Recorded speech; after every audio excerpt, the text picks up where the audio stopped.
Good morning, everyone. Welcome to Serendipity Sunday. I pray things are well with each of you as you rise into this awesome new day.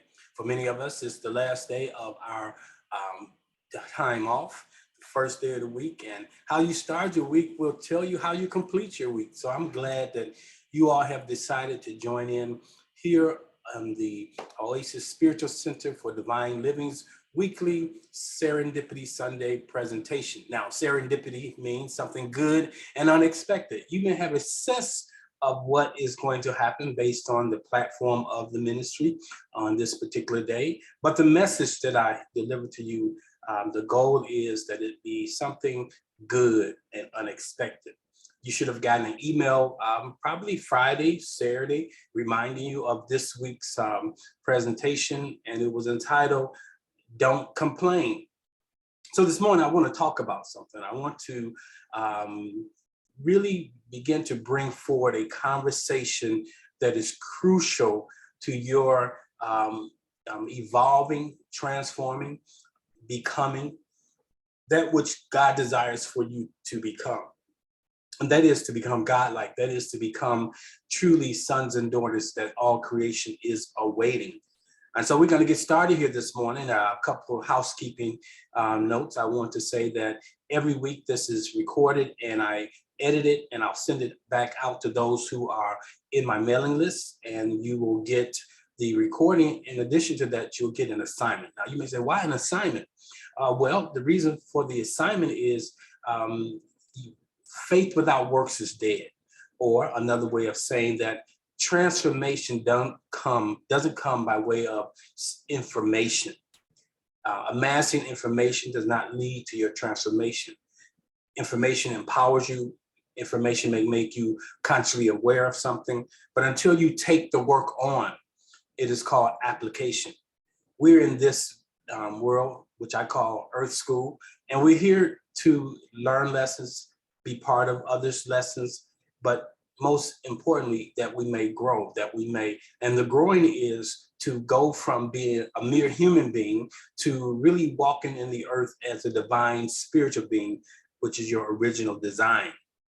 So as you join me each Sunday, I pray that you set aside some time, that you will not multitask, not be on other platforms, but you will really be present. Now, the most efficient way to be present is to maybe have a pen and paper next to you. So when you get an aha thought or a question, you can write maybe 1 or 2 words to jog your memory at some point. But don't even try to take the full note. Just make a couple points, because you'll get the playback. And in the playback, you can go back and you can write this, then. But I want you to be present to what is being said in the moment, because it's in this moment called now that source is speaking to you through me. So again, I want to welcome all of you who have joined me this morning as I look out into the sacredness of our sanctuary. I see quite a few people that have joined us. Good morning, Adrian. Good morning, Mom. Good morning, Pastor Clark. Good morning, Minister Courtney. Good morning, Minister Felicity. Good morning, Sister Linda. Good morning, Myrna. Good morning to all of you. And then over on the YouTube channel, I want to say good morning to you all. I'm not on that side of the platform, so I don't really see the comments, but if you make your comments, type them in, I will respond to them when we go into the green room on this morning. Now, for those of you who are on the YouTube channel, which is Oasis Spiritual Center, is the name of the YouTube channel, please make sure you subscribe and make comments out there. Now, your subscribing helps me. In addition to helping me, it's a win-win for you. What I mean by helps me, helps the ministry, when we hit certain numbers, when we have a certain amount of subscribers, it opens up different portals that you can do different things. And so we started the channel right in around December, and we are right at our goal. We're right below that mark I set for 100 subscribers. And once we hit 100 subscribers, then there's some other things to be able to happen. So help us get to where we're trying to get to while we help you. Additionally, you get, if you subscribe, you get the notification when I am actually live or when a new presentation teaching has been dropped out there. Now, this is a place where you can go to find all types of teachings that are my historical teachings. You can simply type in the search bar of the YouTube channel, Oasis Spiritual Center. Let's say you want to know about health, healing, or you want to know about wealth, or you want to know about a particular topic. I try to put keywords in there so it'll pull up those videos. Now, enough of that. Let us maximize the time that we have left. Serendipity Sunday is meant to be about 25 to 30 minutes to introduce a conversation. And then on Tuesday nights, Transformation Tuesday at 8 p.m. Central Standard Time, we take a deeper dive into what has been presented to you all in the Serendipity Sunday. So again, I want to say good morning to all of you. Feel free to make comments in the chat. We'll come back to them, but I will be focused primarily on the task at hand. So again, I want to say good morning to all of you who have joined us this morning. And I pray that I affirm that something will be said that is uplifting and encouraging. So let us come into the sanctuary this morning. I'm speaking this morning about a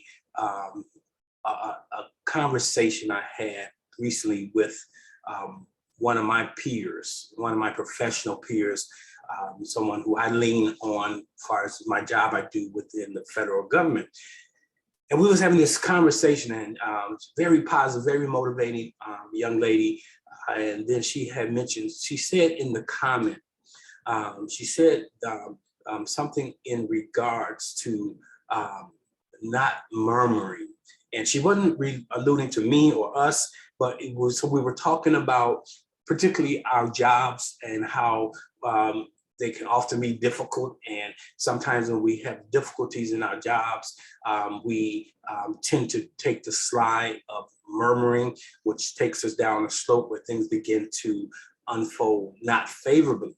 And so we had talked about how important it is for us to always be mindful of the blessing that thing that we may be murmuring about was at one point in our lives. Now, I'm not going to go deeper into that this morning, but I want to introduce the whole conversation of murmuring.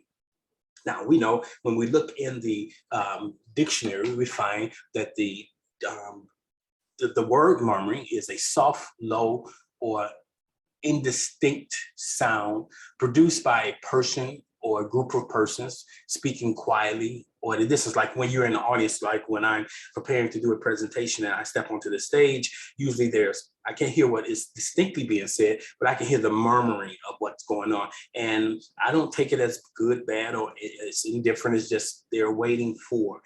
So that's a level of murmuring. And the murmuring I'm more concerned about is the subdued or private expression of discontent or dissatisfaction. So when I'm talking about that level of murmuring, when it's usually a private expression, so not so much even the group expression of dissatisfaction or discontent, but when you get into this internal dialogue and what it can produce. Now, I know there's a difference between murmuring and complaining. When we all want to be aware of that. Murmuring is usually the sound, as I stated earlier, while complaining is the act by which someone is lodging a complaint, when you're complaining, you got a complaint. But here's what you need to know: a murmur slips into a complaint. A murmur feels to your spirit man, to your internal self, the same as a complaint. And so we want to look at that this morning. In the book of Numbers, chapter 14, I'm not going to go deep into that this morning. It says, all the sons of Israel grumbled against Moses and Aaron, and the entire congregation said to them, would that we had died in the land of Egypt, or would that we had died in the wilderness. Now, it led up to that. Probably one or two people were having sidebar conversations at the local cafe, or while they were out perhaps gathering water for the day, began to complain about the transition that they were experiencing, leaving Egypt, which represented not just a place of bondage, as people have told us, but it represented a place where the world was, their provisions was coming from the system. And many of us have leaned into and become dependent on the system to provide our resources. Now, that doesn't mean just someone who's getting public aid, but that means those who are leaned into, I got to get an education so I can get a good job. I get a good job, and now I'm depending on my job because my job is now appearing to be my source. So we're leaning in to the systems. That's why the word says, be in the world, but not of the world. So we have to be careful that while we're traveling through this land, we don't over-identify with it. So the children of Israel began to murmur. And even when they were, remember when Moses went up on the mountain and he was waiting to get the word from God. And while he was there, he appeared to have tarried too long for those who were waiting at the foot of the mountain. And they slipped back into old behavior or old place from which they came. They created a golden calf, the bull. They slipped from the age that they were about to enter into, the age of the ram, or the Aquarius, not Aquarius, the age of Aries, and they went back to the old place that they were familiar with, and they created a bull calf because that represented the time of Taurus that they were coming out. And I'm throwing some nuggets in here for those who understand the esoteric and those who are seeking to know the deeper meaning of the stories we've read and we've heard. Again, I want to say to you that the Bible is a metaphysical book to be approached not literally, but to be unpacked in a metaphysical way. So the children of Israel went back to what was familiar, but it started with the grumbling. It started with the murmuring, and usually the murmuring begins to spread. It's like an infectious dis-ease. It changes the situation and presents for you challenges that show up because of what you have seeded in yourself. Now, let me give you an example of that to bring this home this morning, because I really want you to take a time to examine yourself this week, to examine the murmurings that are going on, not just out in the world around you, okay? Because you have a filter that filters out some of that.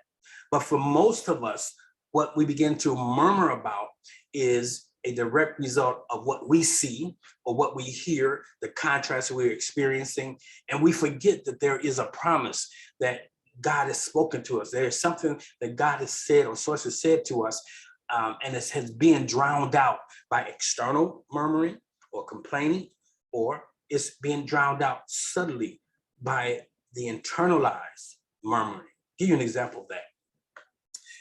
Are you tracking with me this morning? If you're with me, everything is good, go ahead and type something in. If you're in the sanctuary, the Zoom room, go ahead and type something in, like good morning, or I'm tracking with you, I got you. Or if you're on the Facebook or the YouTube channel, type something in this morning, say good morning, just say I'm here, say I'm tracking with you. I want to make sure everybody understands or overstands our where we're going this morning. Thank you.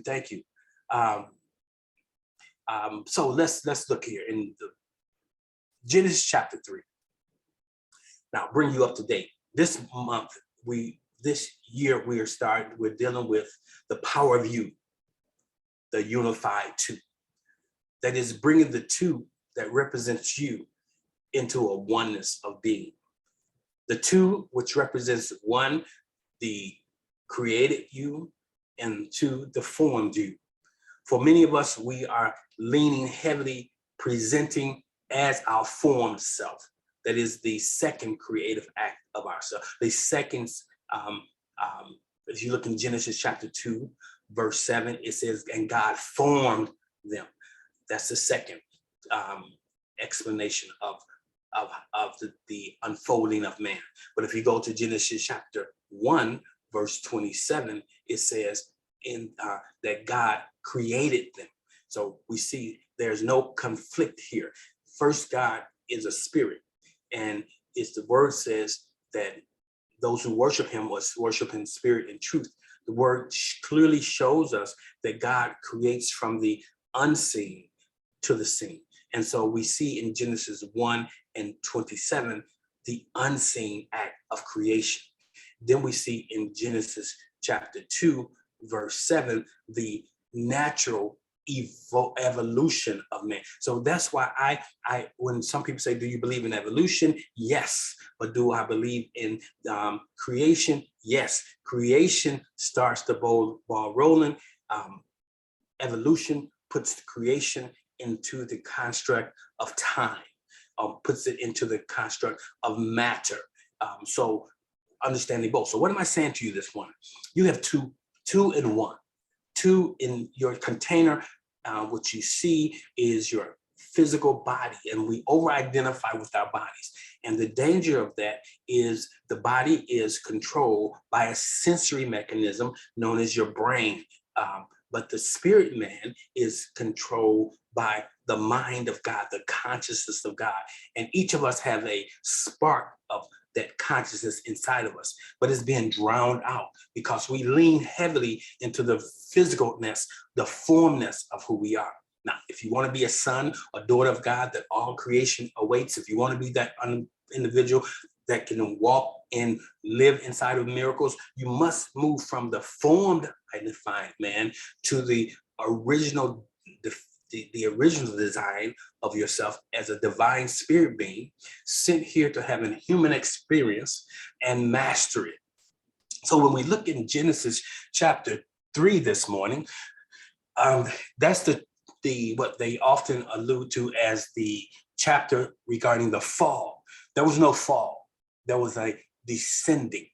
When we come into this earth realm, when we are birthed and come down through the fallopian tubes, and we're held there inside of the womb, and ultimately we break forth through the water, and we come into this world, we become human beings. We begin to operate as human. We become humans being. Let me put it like this: we are being human. Most of what we do is about being human. We have to ultimately slip back into being spiritual beings. So when you're born into the earth, you come into the natural environment. And when you get into this natural environment, you begin to live according to this environment. So that's the descension, that's the descendant. But then we get, at some point, we have to make the ascension back to where we came from. And that's not when you die, that's not the rapture or when you disappear, but the rapture can happen at any moment. The word rapture isn't even in the Bible, but the being caught up, that is the ascending to where you came from, can happen in a twinkling of an eye. You have that aha moment. You have that realization that I'm more than a conqueror, that I'm more than a human being, but I am a spirit being. And you begin to live triumphantly inside of that. In the book of Genesis chapter 3, it's an awakening. Yes, Courtney, it's an awakening. In Genesis chapter 3, in verse 1, check this out. It says, now the serpent was more cunning than any beast of the field which the Lord God had made. And he said to woman, has God indeed said, who shall eat of every tree of God? Now I'm gonna just unpack that a little bit. On this past Tuesday night, Transformation Tuesday, I went deeper into that. Now, most of us think that he's talking to the woman in the sense of the individualized woman. But what he is doing here is metaphysically, he's talking to the divine feminine that is in both of us, that was in Adam. They were one then. There was no separation at this time. There was Adam the man, Adam the woman, and inside Adam the man and Adam the woman, there is both the divine masculine and the divine feminine. Now, the reason why I'm explaining that, because we over-identify with our form self. So you look at yourself as a male and you look at yourself as a female, and you forget that inside of the male or the female, that there is a spirit, and the spirit, which is a replica of God's spirit, is both male and female.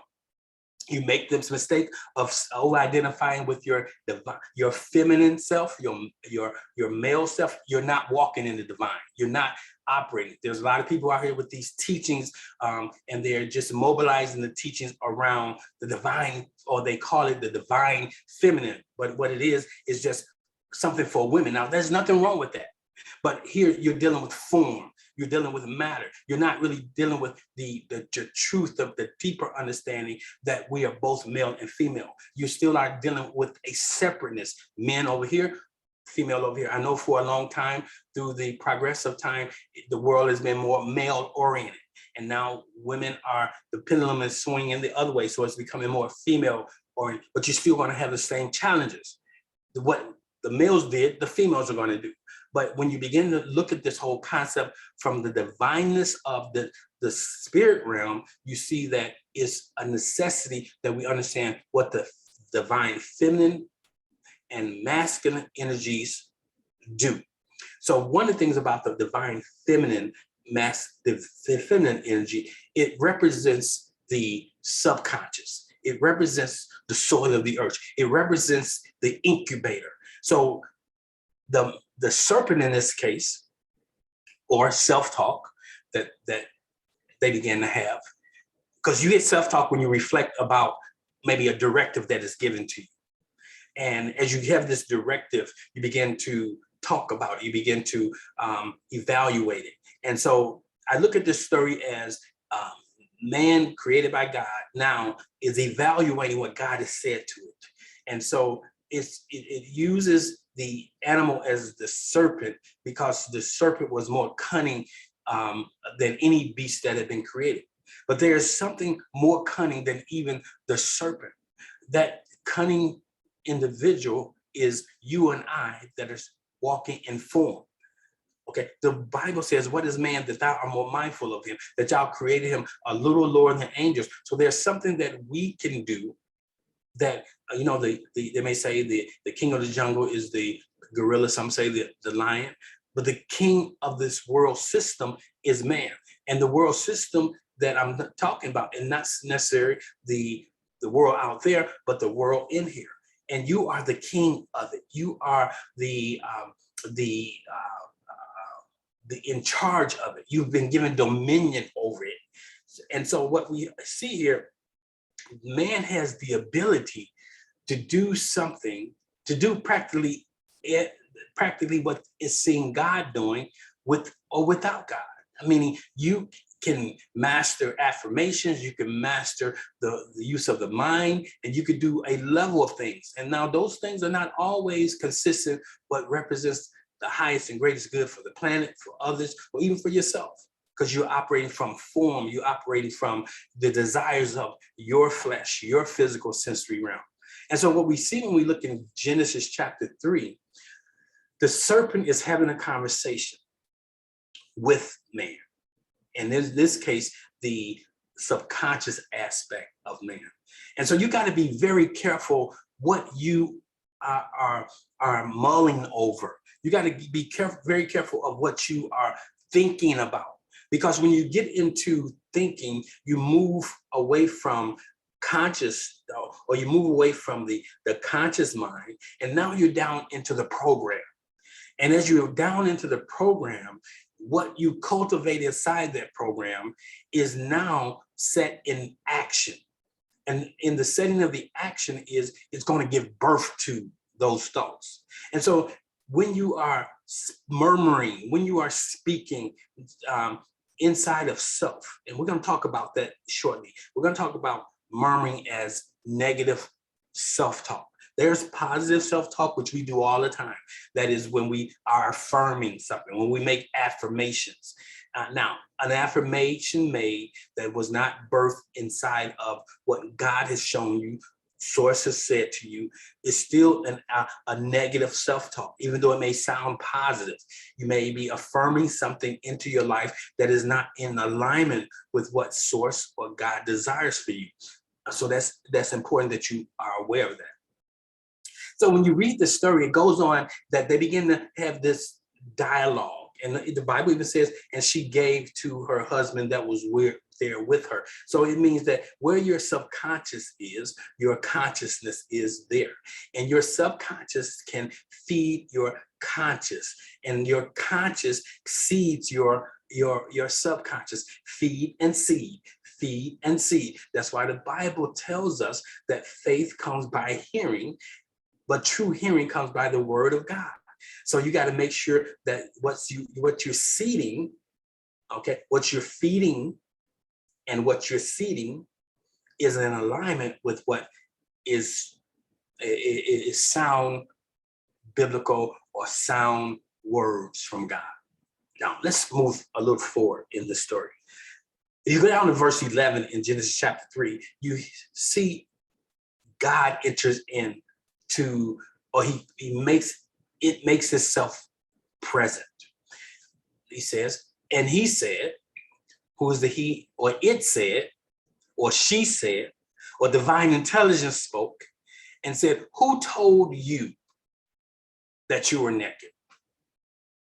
Now, up until this point, God didn't have to speak with an audible voice because man was a spirit being and man was vibrating on the same frequency, the same channel as God. There was a silent communication. But now man has slipped into the realm of matter. Now he's eaten of this realm and he's awakened to. He sees like he's never seen before. He hears like he never heard before. He smells things like he never smelled before. He becomes God in this realm from the physical sense. He becomes that which God desires, source desires to come through us in this realm. He began to experience that which has been created in the material aspect of that thing. And as a result of that, he now is communicating with God on a lower frequency, another channel. And source says to him, who told you that you were naked? Have you eaten from the tree which I commanded you should not eat of? Now, we talked about, and I'm going to talk about this a little deeper on Tuesday night, about the tree in the garden, and the tree of life. That all of us, when we really look at our design in the natural, we are a tree. When we look at, when you look at the brain, if you really do are able to look at through a microscope at the brain, you see neurons and you see all these little pieces that appears to be like trees, and these trees represent thoughts. And so what we have to understand is now man has eaten of the reality. Man has stepped in, he has consumed, or his diet now is the things of this world. And so the first question was, who told you? And that's the question I want you to begin to contemplate this week. Who is you? What are you telling yourself? Okay, so we want to talk about self-talk. We do it deliberately. We do it unintentionally. It can get us in trouble if we're doing self-talk and we are audible with it. People begin to look at you like you're crazy. And even one worse, if you're not only talking to yourself, but you're answering yourself. And so most often when we are inside of self-talk, we're doing it from the place of the carnal mind. Now I want you to be aware of this. And then I'm gonna share with you what the Bible says as it relates to self-talk and what we're saying to ourselves or what we are affirming. It's important that you become aware of that. So let's look at for a minute this morning, the toxic effects of murmuring. And when I talk about murmuring, now you can murmur or you can affirm or rehearse or review in your subconscious mind what God has said so that you can carry it out. But for the vast majority of us who have not really moved to that state or that level, what we are reviewing really are murmurings or really is negative self-talk. So I want to present to you this morning that we all have an inner critic. and at times it's this little voice that actually can be the most harming thing. And sometimes it can motivate us toward a goal, like when it reminds us that we're about to eat something that we shouldn't eat or isn't healthy for us or go against the grain of what we're trying to create. But you need to know that this voice can often be more harmful than helpful, particularly when it gets into the realm of what I would say excessive negative or negative self-talk. And now negative self-talk is something that most of us experience from time to time, and it comes from many forms. It also creates significant stress in our lives. It presents situations that are not actually really happening, but as you continue to have that conversation, your physical body doesn't know that this is just a conversation. It begins to respond as if it's really happening. So here's what you need to know about negative self-talk, and it effects on your body, on your mind, on your life, and even on those who you are in relationship with. So what is negative self-talk? It's criticism, self-criticism, it's condemnation. And the scripture tells us now there's no condemnation for those who are in Christ. When you really are Christ conscious, when you really are walking in the Spirit, you don't have negative self-talk. So if you are experiencing negative self-talk, you should understand that you are currently living inside a form and that you're not walking in spirit. Now, negative self-talk can take many forms. It can sound grounded. It can be like, I'm not good at this, so I should avoid attempting it for my personal safety. Okay, I'm not good at this, so I won't do it. But so then that's also a limiting thought. Okay, or it downright may mean I can never do anything right. So you see how it could escalate into I can't do this, now I can't do anything right. And so as a spiritual life coach, as a therapist at one time, I find that people's self-talk becomes their reality, even if it's not really happening in their lives. They're viewing life, they're going through life through the lens of what they're saying to themselves. So the question becomes, what are you saying to yourself? Who told you that? You told you that. And what did you tell yourself? You may say something like, I'm not good at math. And guess what? You never tried math. Like I used to say that, but when I got to my graduate level training, one of the classes that I had to take was advanced statistics. I put that off until the last class because I had said to myself so frequently, I'm not good at math. And I ended up getting a tutor to assist me, and I mastered it to the point where I was able to graduate because I completed the course with a B. And so I had to face the limiting wall that I had built in my life. And you have to do the same thing too. You may say, I'll never be able to go to college, or only because you're looking at what has happened in your family of origin, what you've grown up around, what you're seeing. You may say that you can't do this, that, or the other. That's limiting talk. Okay, so this musing of your inner critic may sound like a critical parent, or it may sound like a friend from your past. It can follow your path of what is known as, the word is cognitive distortions, thoughts that are distorted. It can be blaming, it could be catastrophizing a situation, making that situation that is a molehill into a mountain. Okay, so you got to be careful of your inner musings, of the things you're saying to yourself.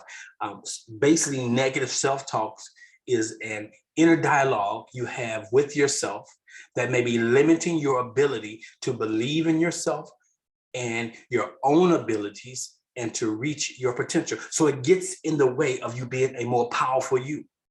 The word says you can do all things through Christ. What? Through the Christ consciousness, through the conversation of I am God. I am source. I am the Father are one. Usually when you're inside of murmuring, source has nothing to do with that. God has nothing to do with that. That's all you. That's all the lowercase I, you. Okay, so you have to know that negative self-talks never come from the spirit realm. So what are the consequences? when we talk about negative self-talk, there's some consequences to that.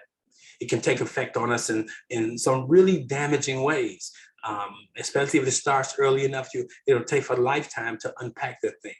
One large-scale study found that there was a study that was done that found that rumination and self-blame over negative events were linked to increased risk of mental health problems. So thinking on negative things, so if you're in an environment that's filled with trauma, that at any given point you can have hurt or harm done to yourself, you begin to ruminate on those things and it produces mental health issues. So we wonder why in the Black community in particular, the state of mental health is less than optimal. And it's less than optimal because what people are ruminating over. Because you ruminate over things because that thing you're ruminating over often is tied to longevity of life. It's tied to life itself.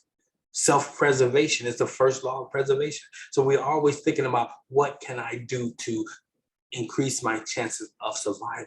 And in doing that, I'm looking at what things do I need to be aware of, conscious of? And as I'm aware of those things, as I'm conscious of those things, we bring those things into our reality.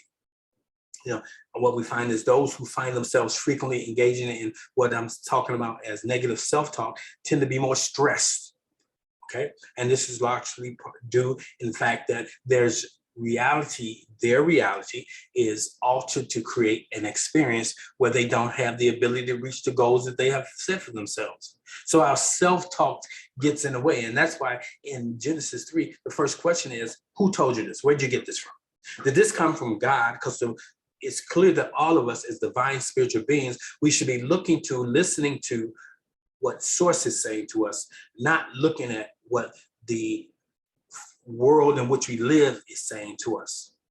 Okay, it leads to negative self-talk, leads to a lowered ability to even see possibilities and experience possibilities. It gets you in trouble. Some of the other consequences of negative self-talk can include limited thinking. Okay, the more you tell yourself you can't do something, you believe it. Just as well as the more you tell yourself you can do something, you believe it, but you may be even believing you can do something that is impossible without God. It's only with God that all things are possible. So we got to make sure what we're even affirming on a positive side is in alignment with what source would have us to see, do, or be. When we talk about negative self-talk, it creates perfectionism. You begin to really believe that great isn't as good as perfect, and that perfection is actually attainable. In contrast, mere high achievers tend to do better than their perfectionist counterparts. So there's a difference between being a high achiever and a perfectionist. A high achiever is more positive than one who seeks to be a perfectionist. Because what's driven behind perfectionism is the conversation that I'm not good enough.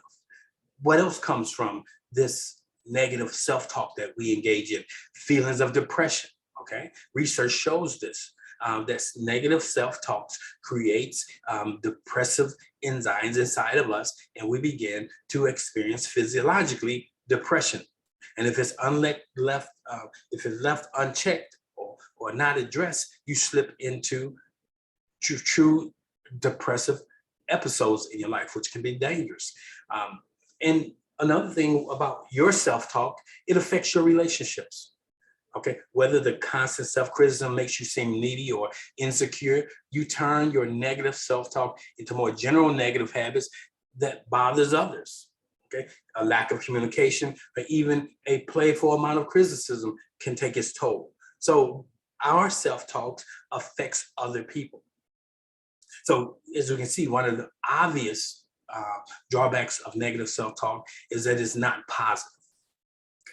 And so if it's not what God said, it's not positive.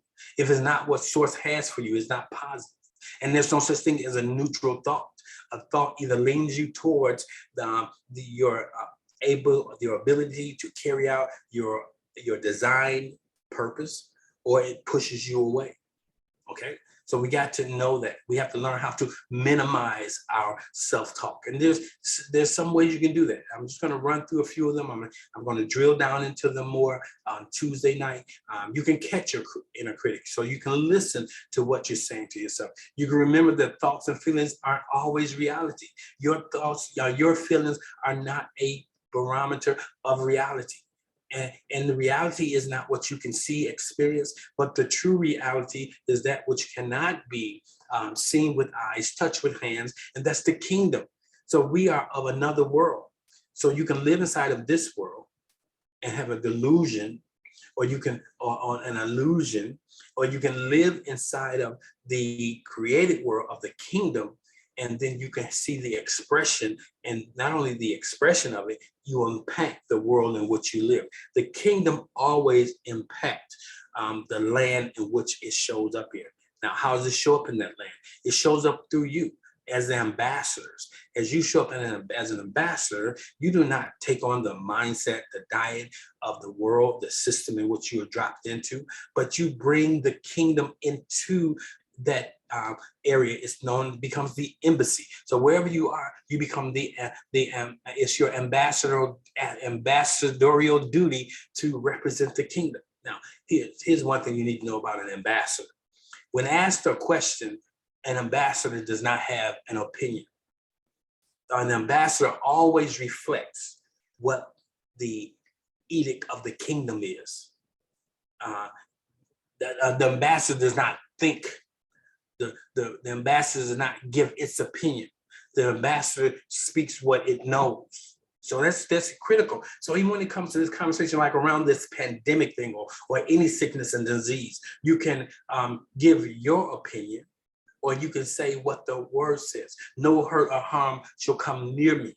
It says, if I shall drink any deadly thing, or if I should take into my physical body any deadly thing, if any deadly thing is able to come into my physical body, I ingest into my physical body unknowingly, guess what? It will not cause me hurt or harm. So you got to speak what, in this case, the word says. And then you get to the place where you can speak what God is saying. You move beyond the 66 books of the Bible. You move beyond the familiarity of particular scriptures. And now you are getting direct downloads intuitively, and you speak what you hear. You say what you see, sourced on. So you want to remember that thoughts and feelings aren't always a reality. You want to change negativity to neutrality. So sometimes it's difficult to go from being negative to positive. So you got to shift slowly through negatively, decreasing your negativity frequency to a neutral frequency, and you move into the positive frequencies.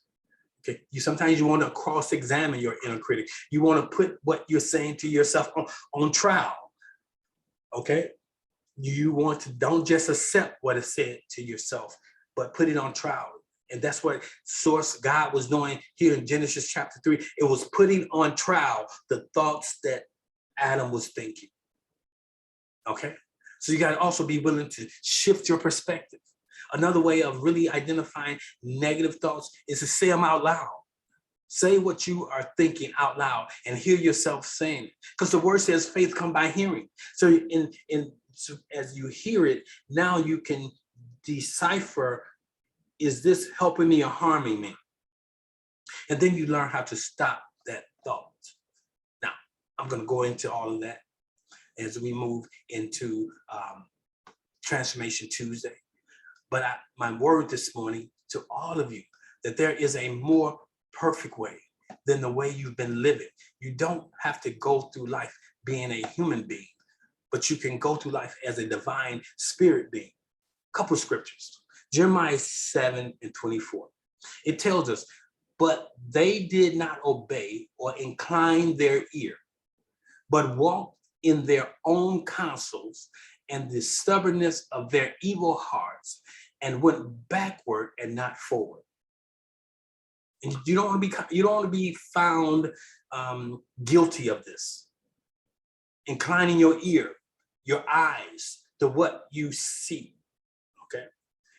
To this counsel of what the world says. So the Bible tells us in Psalms 1, 1 through 6. Blessed is the man or the spiritual being that walks not in the counsel of the wicked, nor stand. Now, who's the wicked? If they're not divine spiritual beings, if they're not on the trajectory of transformation, they're wicked. Now, wicked does not mean always diabolical, but that means that that is a person you need not take counsel from, nor stand in the way of the sinners. Don't stand in the presence. Don't be amongst people that just miss the mark. And anybody who is not seeking to align themselves with their true divine spiritual selves, they're going to miss the mark. It doesn't make them a good, bad person or a bad person, but they're not actualizing into their purpose or their design. And he says, not only don't stand amongst sinners or those who miss the mark, but don't sit in the seat of scoffers. But guess what? It says, but his delight is in the law of the Lord. Your delight needs to be found in the laws of the Lord. Law of the Lord is the universal principles that, if practiced, liberate you from the limitations of the formed man. But delights himself in the law, in the Lord, and on his law he meditates day and night. So it's part of the way to get rid of negative self-talk is to meditate day and night. That means continually be rehearsing the universal principles to make sure that you are operating in ma'at, that you have a balanced life, that you're doing what is right, that you're not slipping into error. He says, the word says, he is like a tree planted by a stream of water that yields its fruit in season. Notice it's going to give fruit in season. So you have to know that you're not going to be producing fruit in every season of your life. But in the season that that fruit is supposed to manifest, in due season, it shall come forth. Why? Because you're not standing in the council. You're not sitting amongst scoffers. Okay, and it goes on and says, in all that he does, he prospers. In everything you do, you want to have a 100% track record of prospering, then you must begin to walk in the spirit. You must begin to transcend form and move into creation. Therefore, the wicked will not stand in judgment. No, it says, therefore, and it says, the wicked are not so, but are like chaff that the wind drives away. Therefore, the wicked will not stand in the judgment, nor sinners in the congregation of the righteousness. Judgment is the conversation that brings you. So when we think of judgment, we think of judgment as a evaluation to send you back. But when we think of the judgment of God, it is to give you the right information that you can ascend to go to the next level. And so we have this world we live when people say, you're judging me. Get out of my face with that. Anytime somebody say that you're judging them, it's usually some type of a reactive response to protect something that's sacred to them. The moment they say you judge me, stop talking to them. Because what you're really doing is giving them right counsel that goes against the grain of what they think they know. The last scripture I want to give you this morning is Ephesians 5:11. Take no part in the unfruitful works of darkness, but instead expose them. Murmuring is an unfruitful work of darkness. Bring it to the light. So that's my message this morning. I pray something that said that is uplifting and encouraging. Let me go over to the green room for a second or two just to see what's happening out there. There may be a question that someone may have. I want to bring that question present. So this morning, before we move into the questions that we may have, a dialogue for those of you who are dropping off the line. Before you drop off the line this morning, I want to encourage you, if this message has been a blessing to you, if it's been a meal that has brought nutrients to you, consider sowing a seed. And you can do that by going to Oasis Spiritual Center and go into the giving tab. And inside the giving tab, there's the different platforms. You can give by PayPal, you can give by Cash App, you can give by text to give, or you can give by the tithing app for those who are sowing on a frequent basis to the ministry. They may do it that way. So I'm open the portal for you, because the universal principle is to give and to receive. And if you're only receiving, ultimately you won't be able to receive anymore, because you have not operated the principle. So take some time today. And I say today because sometimes people put off till tomorrow what they should do today, and life happens, and that what you are allocated, that $2 you are allocated was spent on taxes for this. No, I'm just being facetious, but and I'm not asking for any particular amount. I'm going to say you allow the Spirit to speak to you what you should sow into this ministry based on what this message has said to you. The more valuable it is to you, the more valuable will be the that what you sow. If you're sowing a seed that don't have any impact on you, that does not have no value to you, then guess what? It only affirms that the ministry didn't have that, the message didn't have value. Now, let me put that in proper perspective. If you only got $5 and you sow $2, that is a much greater sacrifice than if the person has $5,000 and sow $2,000. So put it in perspective. I'm not saying the amount, but it's the intent, okay, based on the ability. Awesome. So that's all I have to say about giving.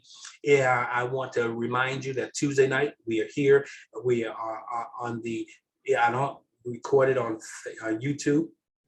I do it live Zoom, so you have to be in the room to get it. On Monday through Friday, we have the actual morning prayer, morning meditations. If you want more information about that, poke around on the website. You will get, if you are in my mailing list, by this evening, you will get this week's calendar. And inside that calendar, you get the playback from today with the assignment for today. You get the playback from Tuesday with the assignment from Tuesday. So pay attention. Okay, the world system. That's right. I just saw that pop up on the monitor. And Linda says the world system. Let me break that down for you all. When we talk about the world system, it's anything that is outside of the kingdom.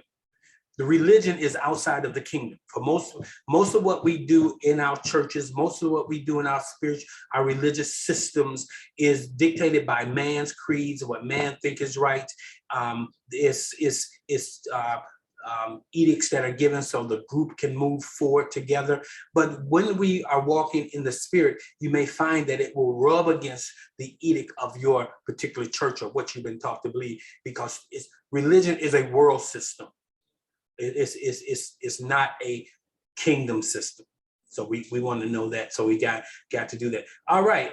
You got a question? Go ahead and raise your hand if you got something you want to share. Okay. I see. Good morning, Minister Felicity. You have the mic.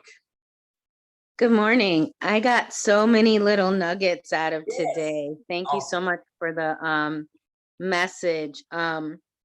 One of the things just toward the end here, I was thinking that because people are real negative about the word judgment these days, but judgment allows us to protect our growth.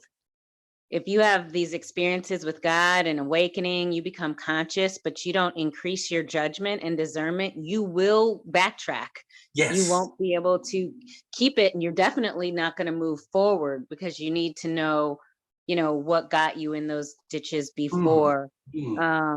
So I really like that. The thing that I loved the most, I think, was high achievers tend to produce more than perfectionists. Perfectionists are riddled with criticism. Yes. Always criticizing. Gosh, perfectionists are so hard on themselves and hard on other people, and they just make you feel like you're not doing anything, whether that's you or you do it to someone else. So just the affirmation that high achievers, tend to produce more than perfectionists. I really love that. I like to say done is better than perfect. So lots of really good stuff. Say that again. Oh, this is like my life motto. Done is better than perfect. Yes. Yes, you have a baseline when you're done. Now, I'm going to ask you to do something. I know you are a Friday morning facilitator for the Morning Manna. Can you let this Friday, unless source tells you otherwise, bring a message to us on judgment? I think Oh, yes. you could speak to that on Friday morning as our meditative thought. We're going to be most appreciative of that. All right? Love it. Thank you. Great. Thank you. Good deal. Awesome. Let's see here. Is there any other hands out there? Yeah, anybody else got anything they want to add? I'm going to ask if, let me see if Pastor Annie, good morning. Good morning, Pastor Annie. How are you doing this morning? I'm wonderful. Awesome. Well, I pulled you in this morning because you're a person that I esteem highly, and you are much farther down the road than I am in these types of teachings. What came to you that we should hear this morning? You know, the song, I Won't Complain, kept running through my mind.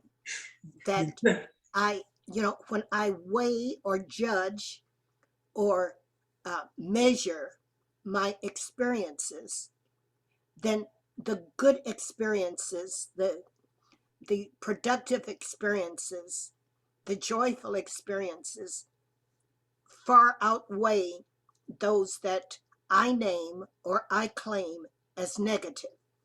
So I'm reminded that we get to name everything that goes on. So we name things good or bad, positive or negative.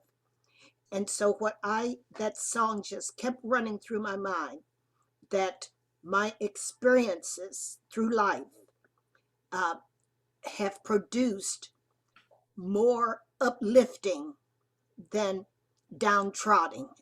And for this, I am truly, truly thankful.